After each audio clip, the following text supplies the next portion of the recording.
Hello guys, magandang araw po sa lahat. So, ngayon, may sasabihin lang ako about dito sa isang kaibigan natin na content creator na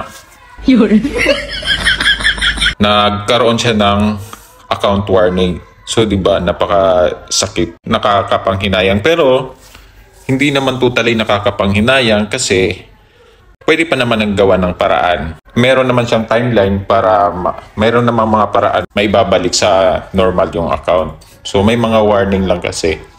Na-warningan lang yung account niya. Ito, ipapakita ko lang itong warning na to. Di ko lang papakita yung mukha kasi alam mo naman, ang lolo nyo masyadong mahigpit. So ngayon, ayan yung account niya. Tingnan natin yung account niya. So ayan, iba na warning. Ano ba ang dahilan kung bakit siya na-warningan? Dahil po ito sa live. Kaibigan ko siya. Marami kami, may grupo kami.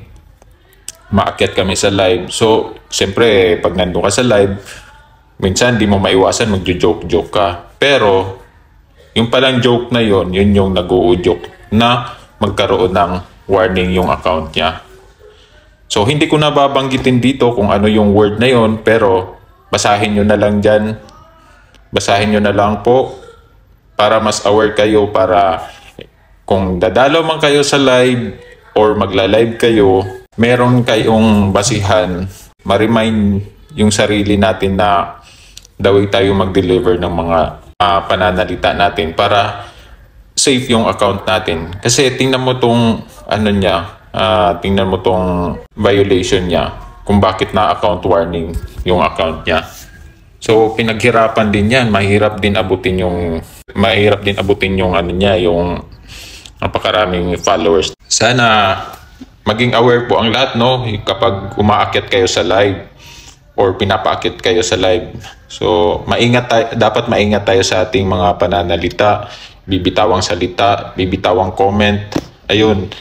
Importante yun guys para magiging healthy yung ating mga account. Tingnan nyo kung ilan yung mawawala sa kanya. Tingnan nyo na lang. Ayan, tingnan nyo. Basahin nyo na lang kung kailan pa babalik yan sa normal yung account niya. O, diba? Nawala yung stream ads niya. Nawala yung stars. So, hindi rin siya makareceive ng stars. Hindi rin siya makapag-send ng stars. So, ito si creator na to, mahilig to mag-send ng stars napaka-supportive nito. Grabe, supportive to guys. Ilalagay ko na lang sa comment section yung pangalan niya.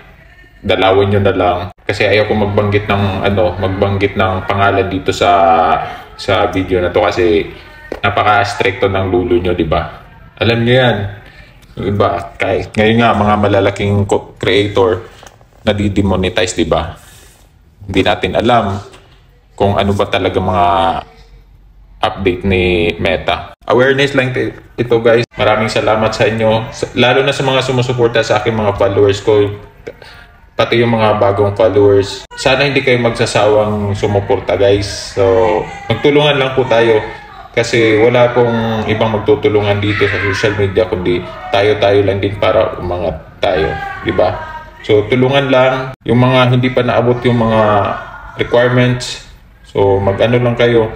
Tuloy-tuloy nyo lang yan. Tuloy-tuloy nyo lang. Maaabot din yan. Marami tayo dito nagtutulungan. Lalo na yung mga grupo namin. Pag may nakita kaming kunti lang yung viewers sa mga nagla-live, pinapasukan namin yan. Nakita namin yun guys para dumami yung mga viewers. So yun lang. For today's video, maraming salamat. Pa-follow na din ako guys kung hindi ka pa naka-follow. Maraming salamat. Thank you. Bye-bye.